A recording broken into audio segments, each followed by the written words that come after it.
Now, I know that if you're a coach and you're anxious to learn more about coaching, and in fact, you want to learn as much as you possibly can, I know that you're finding that finding good information is hard to come by because there's so much out there. Some of it's not very good, and you actually don't know what to trust. But I've been researching this topic for over 50 years. And more importantly, I've been applying what I've learned to the coaching of athletes, and it's resulted in quite a few very good weightlifters. So this video is going to introduce you to some little known applications that haven't jumped from sports science to coaching. And hopefully, once you get this down, it's going to provide you with an impetus for why we do periodization. Now, ask yourself this question. Do you think that a beginner's physiology is comparable to that of the elite? Of course it's not. You wouldn't expect the guy in the left-hand photo to be able to process materials, to move things around his body, to recover as quickly from training, to take the training loads of the guy on the right. So his physiology isn't the same. So what we have to do, if we want to go from the guy on the right to the guy on the left to the guy on the right, is we have to modify his protoplasm.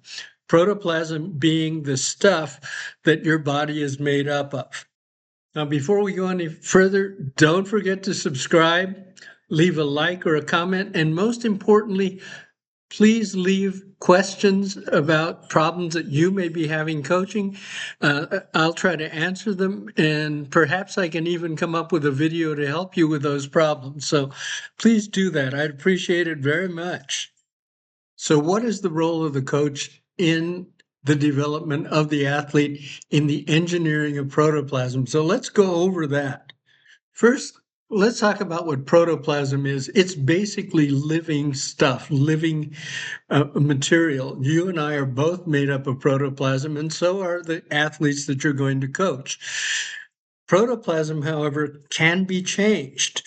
So it's not static, it changes. And you probably realize this. Your protoplasm as you age is not the same as your protoplasm when you were younger. So it's undergone change. We can change it, engineer it to be different in function by the stimuli that we subject it to. Now, the normal state of protoplasm is called homeostasis. Protoplasm tends to want to stay in a stable state. It has the ability to change its functions so that it can remain in a stable state. So, an athlete like Pisarenko, whom you see here, his protoplasm is stable and it allows him to perform what he's doing here. It wasn't always that way. He changed it so that it could function in this way and squat the amount of weight that you see in this photo. Now, fortunately, we are members of a species. Human beings are extremely adaptable, and we know this because when humans first started leaving Africa, there were maybe 1,000 or 1,200 of them at the best estimates, and they walked all over this planet. They managed to survive in a wide variety of environments. They had to engage in a wide variety of activities and eat an exceptionally wide variety of foods. And they were able to do that because they had an adaptable physiology and they were capable of adapting their behaviors. So we need to understand what upsets the protoplasm, what upsets the homeostasis of the protoplasm, and what does it is something called a stressor. Now, there are two categories of stressors. There are eustressors and distressors. Now, a stressor is a phenomenon that disrupts the normal homeostasis of the organism. If it's enough of a stressor, it can bring about favorable homeostatic responses. But if we take the same stressor and we increase it, it can eventually lead to illness or distress or injury or even death in some cases. So what we have to do as a coach is to impose a stress on the athlete that leads to supercompensation, but does not lead to illness, injury, or death. So if it's applied, that eustress, and you, by the way, means good or true, if it's applied in the appropriate increments, the human body can provide adaptations that will withstand that stressor. Now, that capacity for adaptation varies with the individual because of genetics and the state of the individual organism, meaning if the organism is not in good health, then it's not going to be able to take the same degree of stress. And the adaptive mechanisms that your body, your protoplasm has available, uh, number one, molecular synthesis, in which it makes molecules or breaks down molecules. When it makes them, it can make structural molecules, primarily proteins, and secretions, primarily enzymes and hormones, and they will change the way your body functions. They can do this at three different levels. At the cellular organelle level, that is, those little structures within the cell can be restructured, and the proportions that they occur in the cell can increase or decrease. The second thing is tissue remodeling. And tissue remodeling means that the tissue will take on a different structure. And by the way, the word remodeling refers to the ability of the body to change structures. And finally, we have organ remodeling. And organ remodeling is going to mean that an organ will change. This is obviously what happens when you train properly with weights and your muscles get larger. That's an example of organ remodeling. And then finally, there's behavioral adaptation. You can change your behavior so that you can accommodate a stressor. Now, in the training of athletes, the stressors applied during training and preparation will affect the response of the athlete's body. And the result of those adaptations will be improved performance if they're well thought out and applied at the proper levels. And the function of the coach is to understand this process and to manipulate it. So, differentiability and remodeling are the two tools that you have at your disposal. The first one is intracellular, and intra in this case means within. So, within the cell, you can change the proportion of the organelles and you can change the structure of the organelles. In extracellular, you can change the number of receptor sites. For instance, you can change the number of receptors for hormones on the outside of certain organs, and you can change the extracellular matrix in connective tissue. And finally, there is something called hyperplasia, where you increase the number of cells of organs that are involved in the stress process. And this is all part of a system called the general adaptation syndrome. And the general adaptation syndrome that says that an organism, if it is subjected to a consistent disruption of its homeostasis, will either adapt to the level of the disruption or become dysfunctional. So again, eustress is good, distress is too much, and that will result in illness, injury, or death. I give as an example hypoxia. Hypoxia is a lowered concentration of oxygen. So if you were to climb up a mountain, you would find it difficult to continue to keep climbing, because at a certain point you won't be getting enough oxygen to your circulatory system and hence to your muscles. And now, if you stay at that lowered oxygen level for a certain amount of time, the ability of your blood to carry more oxygen by making more red blood cells is going to increase. If you go up too high, however, you can get sick from a lowered level of oxygen concentration, and eventually you could die. All right. So, hypoxia is a good example that's fairly easy to see. And if you go up to altitude at any time, you'll find that you fatigue more easily. And it's because you lose the capacity to move oxygen molecules around your body. So once again, eustressors and distressors are the same thing. Now, eustressors cause sufficient disruption to bring about a supercompensation of the organism in both structure and biochemical regimes, or both. Distressors uh, are actually stressors carried to a greater level, and they prevent the body from being able to recover. And those are what's going to lead to illness, injury, or even death. Um, if you've been in the training game for a while, you've probably heard of rhabdo. In rhabdo, we put too much load on an individual's muscles. The muscles begin to deteriorate because they can't keep up, and those lead to illness and in some cases, even death. Now, in periodization, what we try to do is we go through several months or mesocycles of training.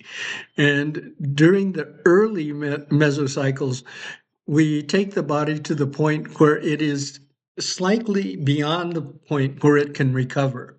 So it is overstimulated or overworked, understimulated.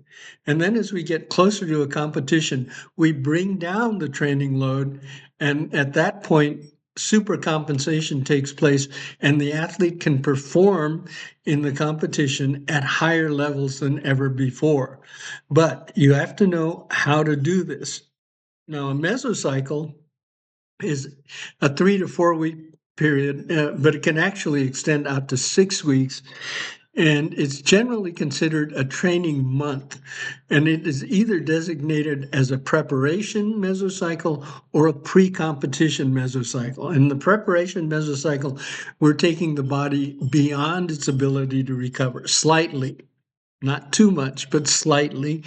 And then during pre-competition, we pull back the training load. And at that point, the body can supercompensate and become even stronger and more capable of exerting greater forces. Okay, here is an example of what I'm talking about. This will make it a little bit more graphic. This is a 20-week training program that I designed. And this would, I'm sorry, these bars represent the number of reps in a week. And so this first mesocycle is a preparation mesocycle. So we take it up high here and then we bring it down so that we could go on another preparation mesocycle. And this one, I think you can see that it's very high. Now this week compounded upon all of these weeks is really going to beat up the body. So we take the training volume down here, and this is the end of the second mesocycle. Now we go into another mesocycle, and this is the first week of the next mesocycle, and a very low week, and then we go up to make sure that we're really working the endocrines and making them put out hormones to a high level. And that's in weeks 11 and 12. And then finally, we have a little bit of a transition period here. This is the end of the third mesocycle. And here we have a period where we're bringing the volume down and then we take it back up. But you'll notice that this final mesocycle, this is pre-competition, the loads gradually, or the volume and the loads gradually get to be less and less. And at the same time, we bring the intensity up. And at this point, the endocrines are recovering. The muscles are going to be at their strongest. And at this point, the athlete can perform at the highest level that he or she possibly can. So this is what we mean by periodization. So the coach, the role of the coach is to be responsible for the design of the training program and for monitoring the condition of the athletes being trained. So one of the better ways to do that is to watch the speed of your athletes. During preparation, their speed's not going to be very good.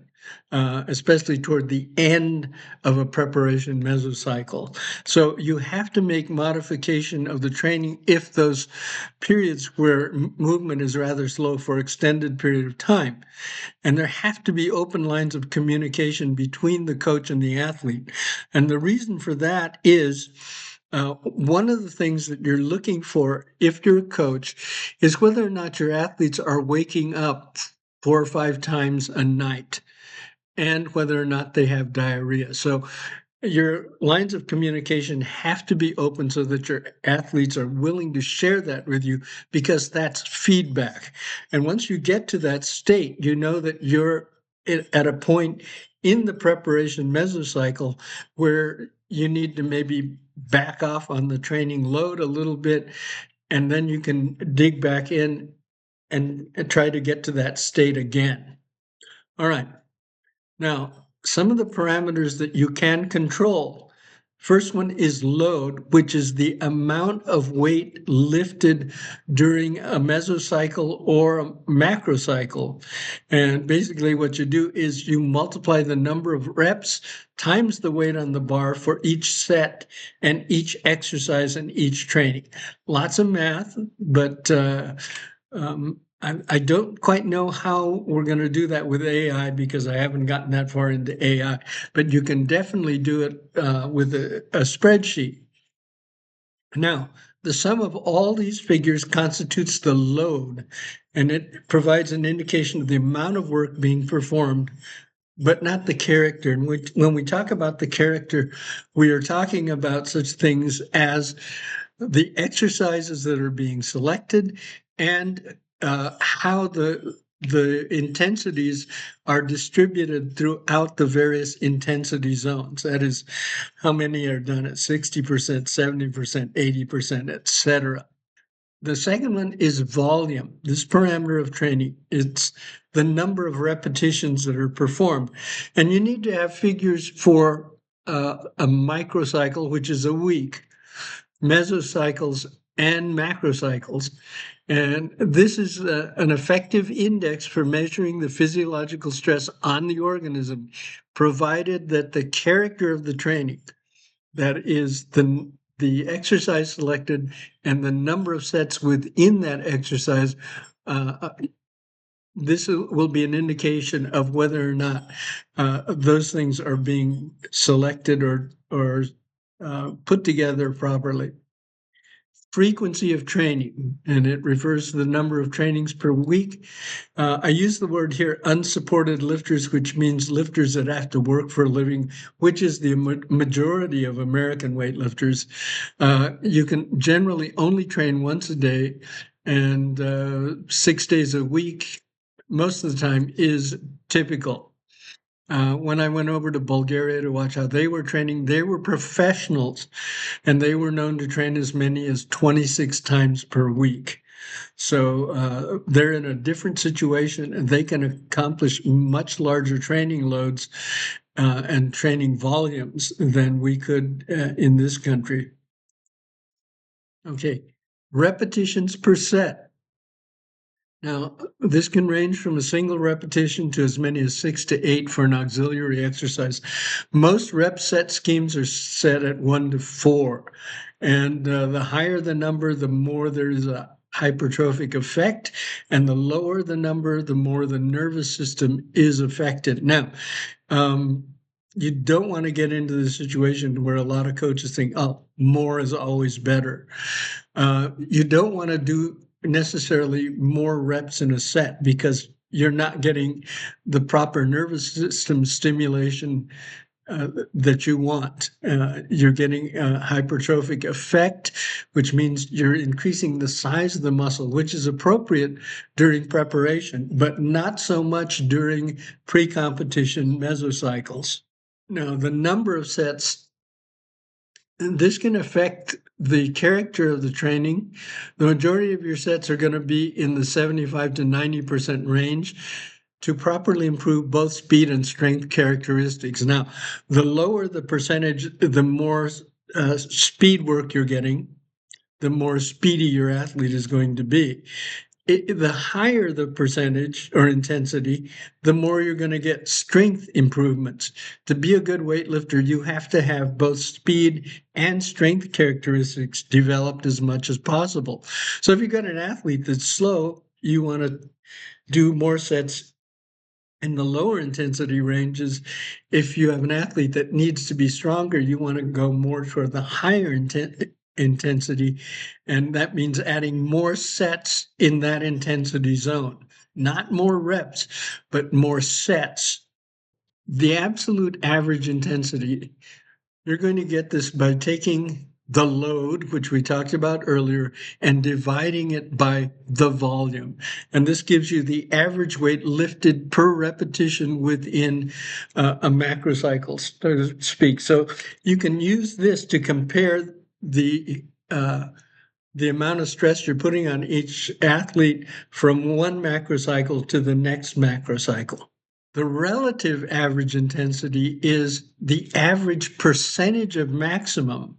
So you take all of your relative loads and divide it by the volume. The relative average intensity, this is another indicator of how close to maximum your athlete is training.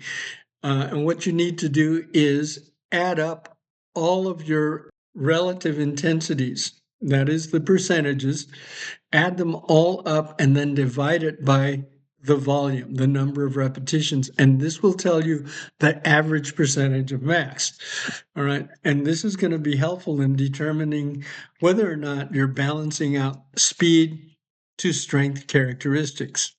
Now, generally, heavier relative intensities are going to favor the clean and jerk. So, if your relative average intensity is let's say it's at a certain point, and your athlete has a snatch that's above 82% of the clean and jerk, what you need to do then is to put more of the volume into the higher intensity zones.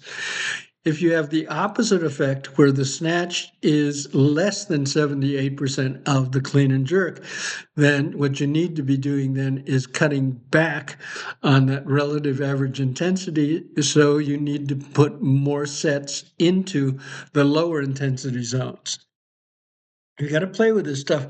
Eventually, you'll develop instincts for how this is going to work, but you need to work it out with a spreadsheet to figure out how this is going to work so that you can develop the instincts for it. The specific organ systems that are going to be affected, first one is skeletal. That means that your bones are going to get denser, which they are. The muscular system, where your muscles are going to get larger and able to generate more force. Force development is also part of the nervous system. So you can change your nervous system. You can change the speed at which impulses travel along neurons. And so your neurons have to be remodeled also by your training. Circulatory system is going to affect how well you get materials in or transport materials to and away from the various cells in your muscles. And then the endocrine system is going to increase its ability to synthesize and secrete enzymes or hormones, I'm sorry. The digestive system, very good weightlifters can ingest all of the nutrients that they need out of their diet. Even with a poor diet, they can do a better job than somebody that has not trained very well but has a great diet. Respiratory means how quickly you can transport oxygen into your body and to the cells, which is going to help with recovery. And then finally, epidermal, which is going to be involved in excreting waste and also on the regulation of heat in your body, which is a factor in recovery. So recovery is an important thing. So during the preparation mesocycle, the recoverability of the organism must be exceeded. So you're not going to feel fresh for every workout. In fact, during preparation, you're going to end up feeling pretty fatigued a lot of the time. Now, In order to help with that, there are recovery modalities that you can use. You can use things like steam, sauna, athletic massage, contrast showers. But the important thing is uh, to recycle them in different ways. So you don't use the same modality all the time. The best training facilities, and I've seen a couple of them, have recovery modalities available and easy to transfer between one and the other. All right. So finally, this is the class ranking system, class 3, class 2. So if you're a 58 kilo woman and you've achieved a total of 115 on the 2 lifts, then you're going to have a certain loading that you're required. You can't train with the loading that got you to 95 kilos. And consequently, if you want to get to 150, you're going to have to train with different loading than you did here. So this is just a table to show you the loading and the volume have to increase as you move through these various classes. Same thing is true. These are the men's classes. One of the factors that is especially helpful is the K value. And we found that the average absolute intensity, which is what we talked about before, where you take the amount of weight lifted in each rep, and you add those all together for the macrocycle and then divide it by the 2 lift total that you got at the end of the microcycle. This is going to give you a figure. For most good lifters, it's probably between 38 and 42%. And whatever K value you get that gives you the best result, that's the K value that works best for you. So that's another thing that you can calculate and that coaches have some control over.